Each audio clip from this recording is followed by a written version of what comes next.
نماز کے اوقات کے متعلق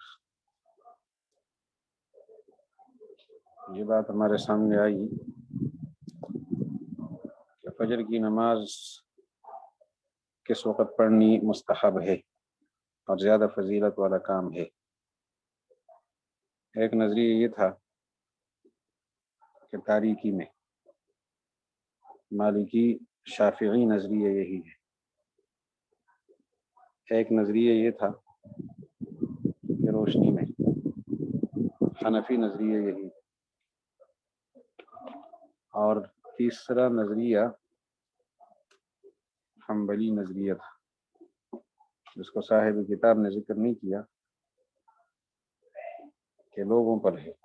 جماعت کی تکثیر پر ہے۔ تکثیر، اگر جماعت کے اندر زیادہ لوگ تاریکی میں شریک ہوئے ہیں تو تاریکی میں افضل ہے، ورنہ پھر روشنی میں افضل ہے، اگر روشنی میں زیادہ لوگ جمع ہو سکتے ہیں۔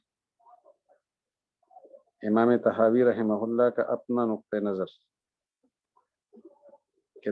تاریکی میں نماز کو شروع کیا جائے، لمبی قرات کی جائے اور روشنی میں آ کر ختم کر لیا جائے، طویل وقت فجر کی نماز میں لگایا جائے۔ یہ نظریہ ہے امام طحاوی رحمہ اللہ کا۔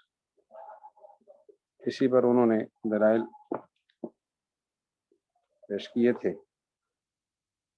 اب کچھ اشکالات پیدا ہوتے ہیں، ان کو وہ ذکر کرتے ہیں۔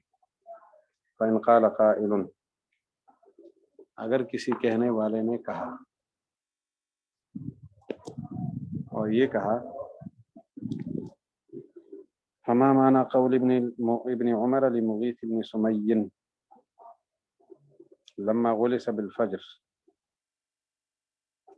هذه صلاتنا مع رسول الله صلی اللہ علیہ وسلم۔ فجر کی نماز تاریکی میں پڑھی گئی۔ ابن عمر سے سوال ہوا، لما غلس بھی کہہ سکتے کہ ابن عمر نے تاریکی میں پڑھی اور تاریکی میں پڑھی گئی، اس کی موجودگی میں دونوں باتیں ٹھیک۔ سوال یہ ہوا کہ حضرت یہ اس وقت نماز پڑھنے کا کیا مطلب ہے؟ عبداللہ ابن عمر رضی اللہ عنہما نے فرمایا، هذه صلاتنا مع رسول اللہ صلی اللہ علیہ وسلم ومع ابی بکر ومع عمر رضی اللہ عنہما۔ ہماری نماز حضور کے ساتھ یہی ہوتی تھی تاریکی میں، حضرت ابو بکر صدیق کے ساتھ بھی ہماری نماز اسی طرح ہوتی تھی، اور حضرت عمر کے زمانے میں بھی اسی طرح ہوتی تھی۔ فلما قتل عمر رضی اللہ عنہ اسفر بها عثمان، جب حضرت عمر رضی اللہ عنہ شہید ہو گئے، حضرت عثمان رضی اللہ عنہ نے اس کو روشنی میں پڑھنا شروع کیا۔ اسفر بها عثمان، تو آپ حضرات نے جو حدیث پیش کی ہے ان کا مطلب تو یہ نکلتا ہے کہ حضور علیہ السلام نے خود یا حضرت ابو بکر نے یا حضرت عمر نے، جو اوپر ابھی بات گزری پچھلی روایتوں میں، حضور علیہ السلام نے، حضرت ابو بکر نے، حضرت عمر رضی اللہ عنہما نے نماز تاریکی میں شروع کی تھی اور روشنی میں آ کر ختم کی۔ اور ادھر ابن عمر رضی اللہ عنہ فرماتے ہیں کہ حضور علیہ السلام کے زمانے میں، حضرت ابو بکر صدیق رضی اللہ عنہ کے زمانے میں، حضرت عمر رضی اللہ عنہ کے زمانے میں نماز تاریکی میں پڑھی جاتی تھی، حضرت عثمان نے اس کو روشنی میں منتقل کیا۔ ان دونوں میں تعارض نظر آ رہا ہے، تو اس کا کیا مطلب ہے؟ آپ کا اصرار اس پر ہے کہ تاریکی میں شروع کی، روشنی پر ختم کی ہے، تو اس روایت کی توجیہ کیا ہوگی اور کیا اس کا جواب ہوگا؟ حضرت امام طحاوی فرماتے ہیں کہ اس کا جواب بالکل آسان، وہ یہ کہ اس روایت میں یہ احتمال موجود ہے کہ ابن عمر رضی اللہ عنہ نے تاریکی میں نماز شروع کی تھی، ختم کب کی ہے اس کا ذکر یہاں نہیں ہے، اور سوال کرنے والے نے آغاز کے بارے میں سوال کیا کہ آپ نے نماز تاریکی میں کیوں شروع کی، یعنی ان کا سوال تاریکی میں آغاز کرنے کے بارے میں ہے، تو جواب یہ ملا کہ حضور علیہ السلام نے تاریکی میں نماز شروع فرمائی تھی، ختم کب کی ہے اس کا تو ذکر نہیں ہے وہاں، تو دوسری روایت صاف بتاتی ہے، لمبی لمبی قرات خود بتاتی ہے، اور اسفروا بالفجر کے الفاظ خود بتاتے ہیں کہ روشنی میں آ کر ختم کی ہے، لیکن آغاز تاریکی میں ہوا ہے، لمبی قرات بھی وہی بتا رہی۔ اسی طرح ابو بکر صدیق کے زمانے میں بھی اور اسی طرح عمر فاروق رضی اللہ عنہ کے زمانے میں بھی آغاز کا ذکر ہے کہ وہ تاریکی میں ہوتا تھا۔ حضرت عثمان کے دور میں بھی ابتدا میں ایسے ہی ہوتا تھا، لیکن حضرت عمر کے زمانے میں ایسے ہی ہوتا تھا جب وہ شہید ہو گئے۔ تو چونکہ قاتلانہ حملہ ہوا تھا اور قاتلانہ حملہ تاریکی میں ہو سکتا ہے، تو اس احتیاط کے پیش نظر انہوں نے روشنی میں آغاز کرنا شروع کیا، یہ مطلب ہو سکتا ہے اس روایت کا جو حضرت عبداللہ بن عمر کی آپ لوگوں نے پیش کی ہے۔ فإن قال قائل، قائل نے کہا، اور یہ سوال آپ نے پورا سن لیا، وقیل له، اس کو جواب دیا جائے گا اس میں احتمال موجود ہے ان یکون اراد بذلك وقت الدخول فيها لا وقت الخروج منها، ابن عمر رضی اللہ عنہ نے وقت دخول کا ارادہ کیا ہو، فیہا اس فجر کی نماز میں، لا وقت الخروج منها، فجر کی نماز سے وقت خروج کا ارادہ نہیں کیا تاریکی میں پڑھنے کا۔ اور سائل نے بھی وقت دخول کا ارادہ کیا تھا کہ آپ نے تاریکی میں نماز شروع کیوں کی، تو انہوں نے جواب دیا تاریکی میں اس لیے شروع کی، حتی یتفق ذلك وما روینا قبله، تاکہ یہ روایت اور ما قبل کی روایتوں میں اتفاق ہو جائے۔ ویکون قوله ثم اسفر بها عثمان، اور پھر وہ قول کہ حضرت عثمان نے روشنی میں پڑھی، تو حضرت عثمان نے روشنی میں اس کو منتقل کیا، لیکون خروجهم فی وقت یأمنون فیہ، اس میں یہ اشارہ ہے کہ شروع انہوں نے بھی تاریکی میں کی ہے، لیکن یا لیکون خروجهم اپنے گھروں سے خروج ایسے وقت میں ہو یأمنون فیہ جس میں وہ امن میں، ولا یخافون فیہ ان یغتالوا كما اغتيل عمر، حضرت عثمان نے روشنی میں آغاز اس لیے کیا، اور روشنی میں گھروں سے صحابہ اس لیے آتے تھے تاکہ امن میں رہیں اور کوئی قاتلانہ حملہ نہ کر سکے۔ اغتیال قاتلانہ حملہ، فتنے کا دور ہے، فتنے پیدا ہونا شروع ہو گئے ہیں، کوئی قاتلانہ حملہ نہ کر سکے۔ لیکن وقد روی عن عثمان، یہاں تو یہ بات سامنے آ گئی کہ حضرت عثمان نے روشنی میں منتقل کیوں کی، تاکہ لوگ مسجد میں آئیں تو ایسے وقت میں آئیں کہ خطرہ نہ رہے۔ پہلے یہ خطرہ نہیں تھا، خطرہ پیدا ہو گیا، حضرت عمر کے قتل اور شہید ہونے سے معلوم ہو گیا۔ وقد روی عن عثمان رضی اللہ عنہ ایضا ما يدل انه كان يدخل فيها بسواد لاطالته القراءة فيها، جبکہ دوسری مقابلے میں ایک روایت بھی موجود ہے کہ حضرت عثمان خود نماز تاریکی میں شروع کر رہے تھے، اور یہ پتہ کس سے چلا، لاطالته، کہ وہ لمبی کر رہے تھے، القراءة، قراءت کو، فیہا، فجر کی نماز میں، اس سے یہ پتہ چلا۔ عبارت النص سے تو نہیں پتہ چلا، لیکن اشارت النص سے پتہ لگ گیا، اس سے یہ بات لازم آ رہی۔ اب یہ قال حدثنا، بلکہ اقتضاء النص سے پتہ چلے، اقتضاء النص سے کہ تاریکی میں شروع کریں گے تو آگے قراءت لمبی ہو سکے گی۔ اب یہ قال حدثنا یونس قال اخبرنا ابن وهب ان مالكا حدثه عن يحيى بن سعيد وربيعة بن ابي عبد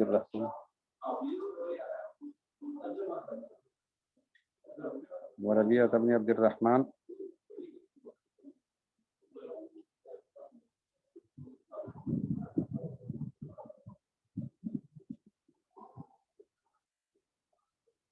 عن القاسم بن محمد أن الفرافسة بن عمير الحنفي أخبره قال ما أخذت سورة يوسف إلا من قراءة عثمان بن عفان رضی اللہ عنہ۔ فرافسہ بن عمیر حنفی فرماتے ہیں کہ میں نے سورہ یوسف حضرت عثمان کی قراءت سے یاد کی ہے رضی اللہ عنہ۔ ما أخذت سورة يوسف إلا من قراءة عثمان بن عفان رضی اللہ عنہ إياها، مگر میں نے حاصل کی قراءت عثمان سے، حضرت عثمان قراءت فرمایا کرتے تھے ایہا، اسی صورت کی، اور وہ بھی کب، فی الصبح، فجر کی نماز میں، اور وہ بھی کتنی مرتبہ، من کثرت ما یرددها، کثرت تکرار کی وجہ سے، بار بار پڑھنے کی وجہ سے، یعنی انہوں نے سورہ یوسف فجر کی نماز میں کئی بار پڑھی۔ فهذا يدل ايضا انه قد كان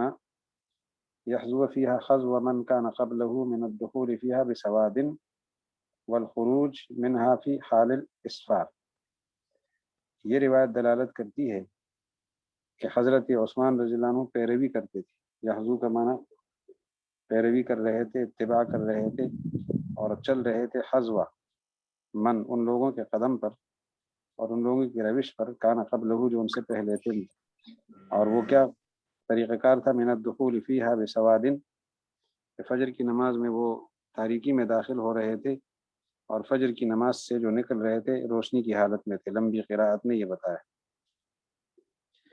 وقد كان عبد الله بن مسعود رضی اللہ عنہ ايضا ينصرف منها مسفرا۔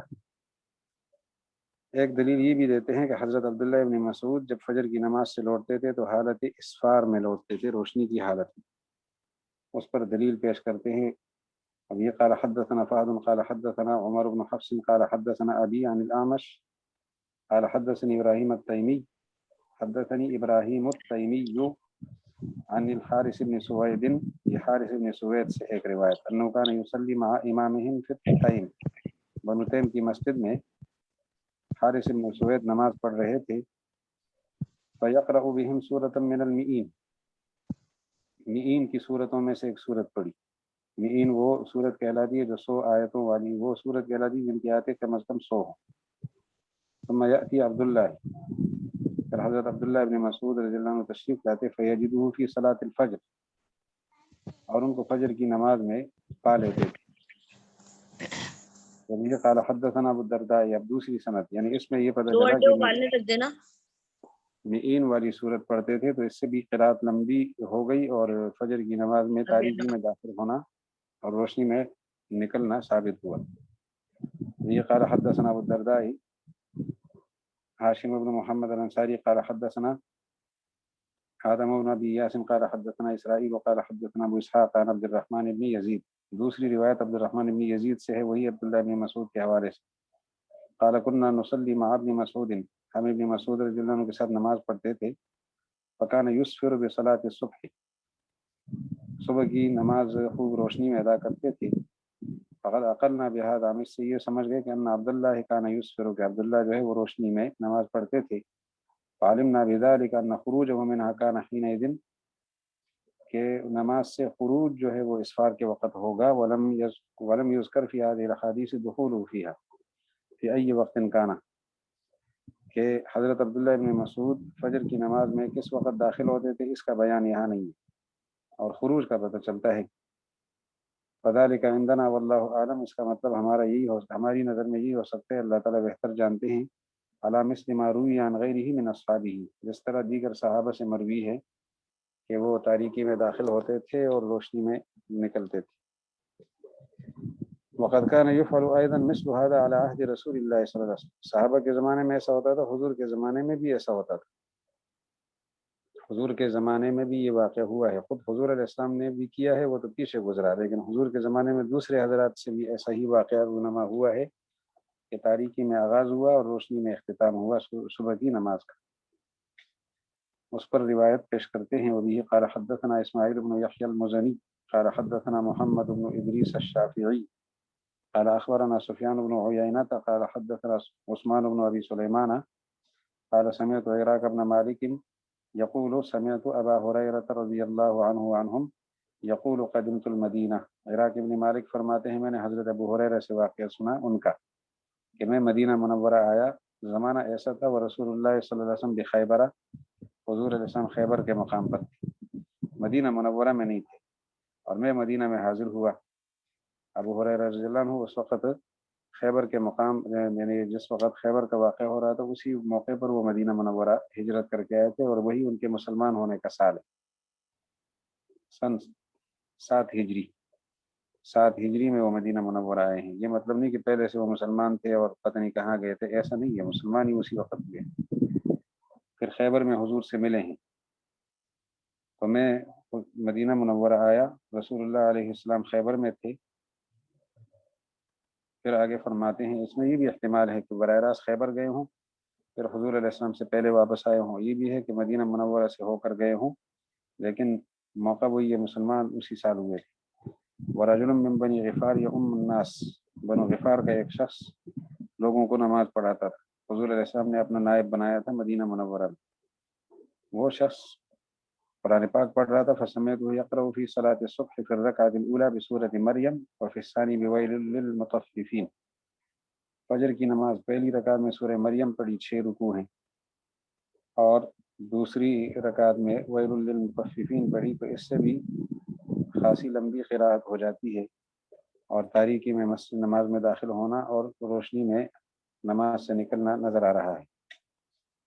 ابھی قال حدثنا ابن ابی داود قال حدثنا المقدمی قال حدثنا فضیل بن سلیمان عن قطیم بن عراق عن ابیہ عن ابی ہریرہ رضی اللہ عنہ مثلہ غیر انہ، اس فرق کے ساتھ، یعنی ابو ہریرہ کی روایت دو سندوں کے ساتھ ہمارے سامنے آئی، دوسری روایت میں یہ فرق ہے کہ واستخلف علی المدینہ، مدینہ میں خلیفہ بنائے گئے، یا حضور نے خلیفہ بنایا، واستخلفہ یا واستخلفہ بنائے گئے مدینہ میں، تو واستخلفہ زیادہ ٹھیک ہے، اس لیے کہ سباع مفعول بھی بنے گا، اور اگر واستخلفہ ہو تو سباع پھر نائب فاعل ہوگا، تو واستخلفہ پڑھ لیتے ہیں جو زیادہ قرین قیاس ہے کہ رسول اللہ علیہ السلام خیبر میں تھے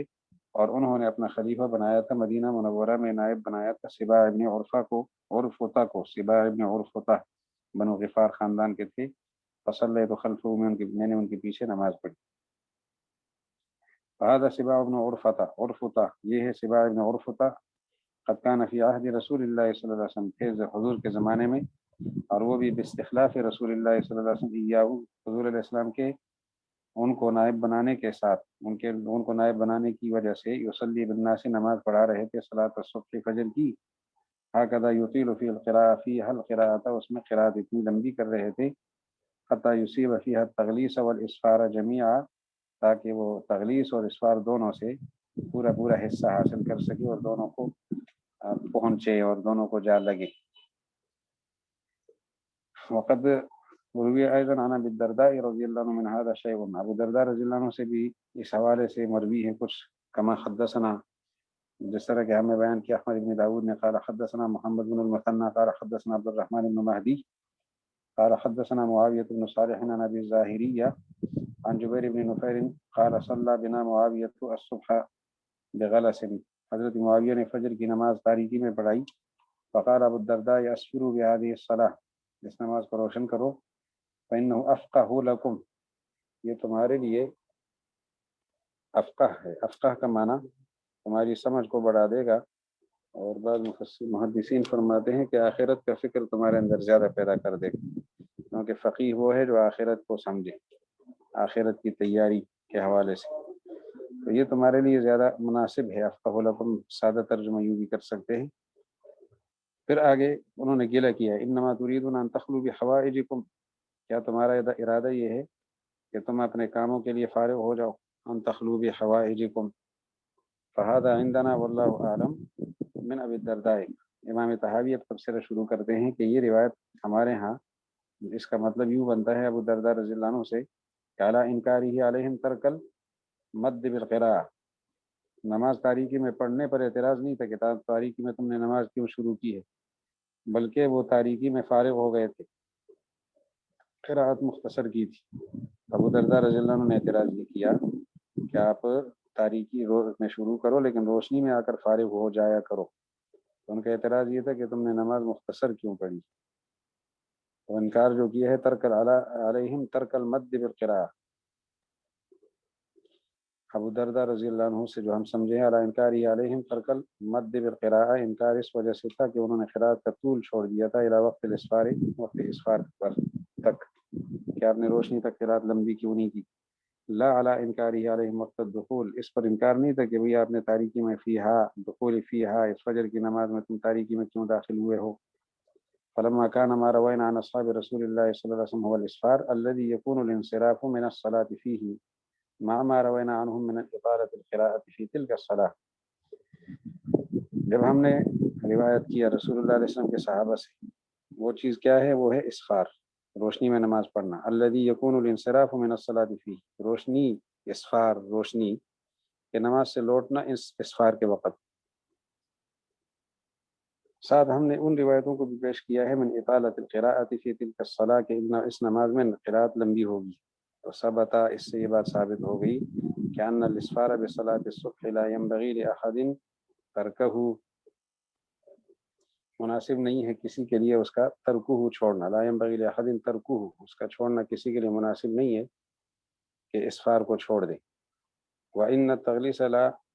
یفعل الا ومعه الاسفار، اور تغلیظ جو ہے اس کا ارتکاب اس طرح کیا جائے گا کہ ساتھ ساتھ اسفار ہو، تو اسفار کو چھوڑنا مناسب نہیں۔ فیکون هذا فی اول الصلاۃ وهذا فی آخرها، یہ جو تغلیظ ہے یہ نماز کے اول میں ہو، اور وہ جو اسفار ہے وہ نماز کے آخر میں ہو۔ آگے ایک اور اشکال ہے اور مشہور اشکال ہے، وہ یہ کہ حضرت عائشہ رضی اللہ عنہ کی روایت شروع میں گزری تھی، اس میں یہ تھا کہ ہم جب نماز سے فارغ ہو کر واپس جاتے، وما یعرفن من الغلس، تاریکی کی وجہ سے خواتین پہچانی نہیں جاتی تھی، نماز سے لوٹتے وقت اتنی تاریکی ہوتی کہ عورتیں پہچانی نہ جاتی۔ اس کا کیا مطلب ہوا؟ جب نماز کا آغاز روشنی تاریکی میں ہوا ہے، اختتام روشنی میں ہوا ہے، تو حضرت عائشہ رضی اللہ عنہ کی روایت تو لوٹنا، نماز سے واپس ہونا بتا رہی ہے، اور اس روایت سے یہ نتیجہ نکلتا ہے کہ نماز کا آغاز بھی تاریکی میں ہوا ہے، فجر کی نماز کا آغاز اختتام بھی تاریکی میں ہوا ہے، اور واضح الفاظ موجود ہیں، ما یعرفنا، خواتین جب واپس جاتی تھی پہچانی نہیں جاتی تھی، من الغلس، تاریکی کی وجہ سے تاریکی میں واپس جاتی تھی، اندھیرے میں لوٹتی تھی۔ فإن قال قائل، اگر کسی کہنے والے نے یوں کہا، فما معنی ما روی عن عائشہ رضی اللہ عنہا، جو حضرت عائشہ سے مروی ہے اس کا کیا مطلب ہے؟ اور وہ یہ مروی ہے، ان النساء کن یصلین الصبح مع النبی صلی اللہ علیہ وسلم، خواتین فجر کی نماز حضور کے ساتھ پڑھا کرتی تھی، ثم ینصرفن، پھر لوٹتی تھی، وما یعرفن من الغلس، اور غلس کی وجہ سے ان کی معرفت نہیں ہوتی تھی، پہچانی نہیں جاتی تھی۔ اس کا کیا ترجمہ ہوگا؟ قیل لہ، اس کا جواب دیا جائے گا کہ اس کا مطلب یہ ہے کہ ان یکون ھذا قبل ان یؤمر باطالۃ القراءۃ، سمجھ لیں مسئلے کو، پھر آگے عبارت کی طرف آئیں گے۔ ام المومنین ہی سے مروی ہے کہ نماز شروع میں 2 رکعت تھی، پھر یہ باقی نمازیں تبدیل ہو گئی، فجر کی نماز اپنی حالت پر رہ گئی، لیکن اس میں یہ فرق ہوا کہ قراءت لمبی ہو، ظہر کی نماز 4 رکعتیں، مغرب کی، عصر کی نماز 4 رکعتیں، عشاء کی نماز 4 رکعتیں، اور فجر کی نماز جو ہے وہ اسی طرح 2 رکعتیں رہی، اور 2 رکعتوں میں قراءت کو لمبا کرنے کا حکم ملا۔ اس سے ایک نتیجہ نکلتا ہے کہ ابتدائی اسلام میں جب مکہ مکرمہ سے ہجرت ہوئی تو مکہ میں چونکہ خطرات کا زمانہ تھا تو نمازیں مختصر تھی، 2 رکعتیں، اور وہ بھی مختصر، اور مدینہ منورہ میں ابتدا میں بھی وہی سلسلہ رہا، بعد میں پھر اجازت میں یہ حکم ملا کہ باقی نمازیں جو ہیں وہ 4 رکعت، اور فجر کی، مغرب کی تو 3 رکعت شروع سے ہی تھی، اور فجر کی جو ہے وہ 2 رکعت بمائے قراءت کے طول کے۔ تو یہ جو خواتین آتی تھی اور تاریکی میں لوٹتی تھی، یہ اس زمانے کا واقعہ ہے کہ جب قراءت کے طول کا حکم نہیں تھا، اب وہ حکم منسوخ ہو گیا،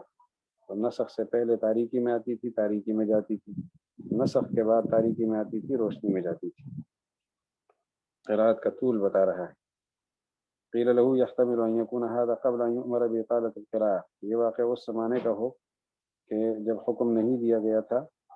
قراءت کے طول کا، فیہا، فجر کی نماز میں۔ کیوں؟ فإنه قد حدثنا ابن ابی داود، کیونکہ بے شک شان یہ ہے کہ ہمیں بیان کیا ہے ابن ابی داود نے، قال حدثنا ابو عمر الحوزی قال حدثنا، یہ لفظ ٹوٹا ہوا ہے، مرجن ابن بخا، شاید اسی طرح لکھا ہے، ہمارے سامنے یہ لفظ ٹوٹا ہوا ہے، تو آپ کی کتاب میں دیکھ لیتے ہیں۔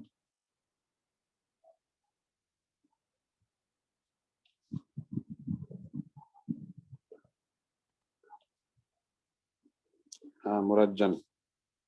ابن رجا، مرجع ابن رجا۔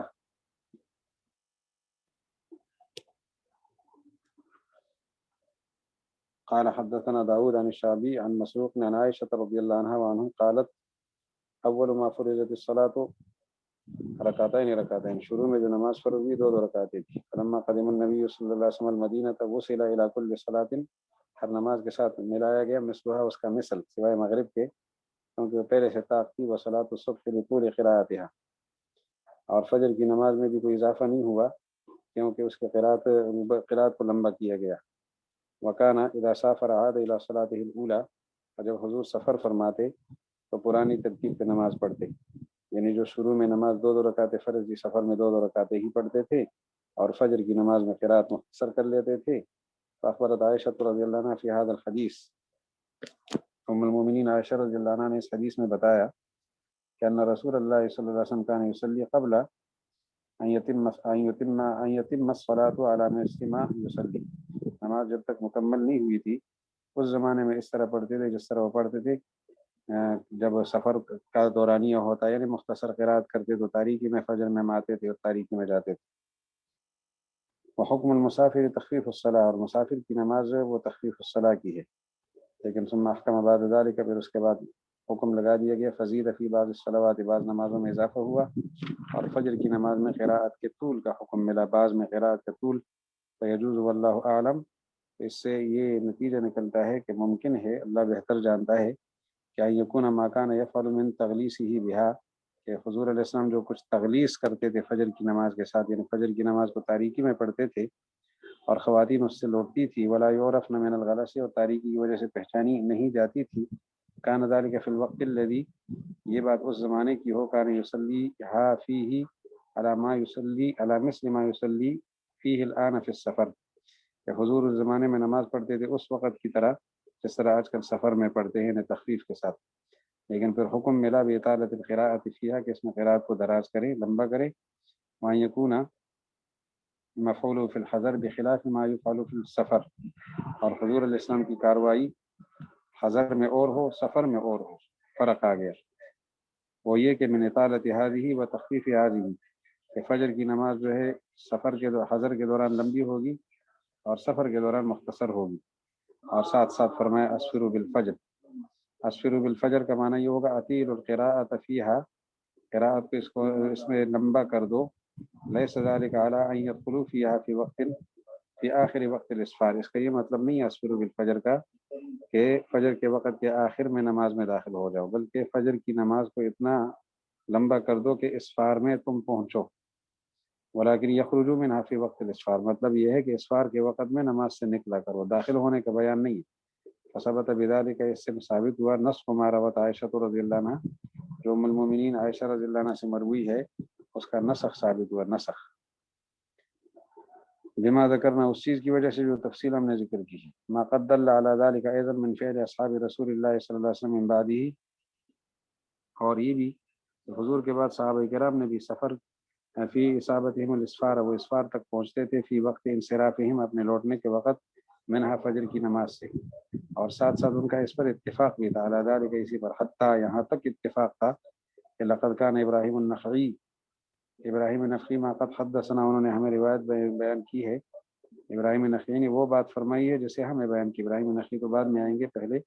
راویوں کے نام بیان کرتے ہیں، کہ ابراہیم نخعی نے وہ بات فرمائی، قد حدثنا، جو بات ہمیں بیان کی ہے، محمد بن خزیمہ نے قال حدثنا القعنبی قال حدثنا عیسی بن یونس عن الاعمش عن ابراہیم قال ما اجتمع اصحاب محمد صلی اللہ علیہ وسلم، ابراہیم نخعی فرماتے ہیں کہ اتفاق نہیں کیا رسول اللہ کے صحابہ نے علی شیء، کسی چیز پر، مجتمع، وہ اتفاق، جو اتفاق انہوں نے کیا، علی تنویر، فجر کی نماز کو روشنی میں پڑھنا، فجر کی نماز کو روشنی میں پڑھنے پر جتنا اتفاق ہے، صحابہ نے کسی اور چیز پر اتنا اتفاق نہیں کیا۔ فاخبرہ، ابراہیم تیمی نے یہ بتایا کہ انہم کانوا قد اجتمعوا علی ذلک، کہ صحابہ کے اس پر اتفاق ہوا ہے، فلا یجوز عندنا، تو ہمارے ہاں جائز نہیں ہے، واللہ اعلم، اللہ بہتر جانتا ہے، لیکن اللہ، یہ بات ہمیں جائز سمجھ نظر نہیں آتی کہ ان کا اتفاق حضور علیہ السلام کے فعل کے خلاف پر ہوا ہو، صحابہ کرام کا اجماع حضور علیہ السلام کے فعل کے خلاف، کہ حضور علیہ السلام نے ہمیشہ نماز تاریکی میں پڑھائی ہو اور صحابہ نے ہمیشہ نماز روشنی تک پہنچائی ہو، ایسا نہیں ہو سکتا، سوائے اس کے کہ وہ جو حضور علیہ السلام والا فعل ہے وہ پھر پہلے منسوخ ہوا، تو حضور علیہ السلام نے نیا فعل جو اختیار فرمایا تھا وہ تاریکی میں نماز شروع کر کے روشنی میں نماز ختم کرنے کا ہوگا، اور اسی پر صحابہ نے اتفاق کیا ہو، کیونکہ صحابی کا عمل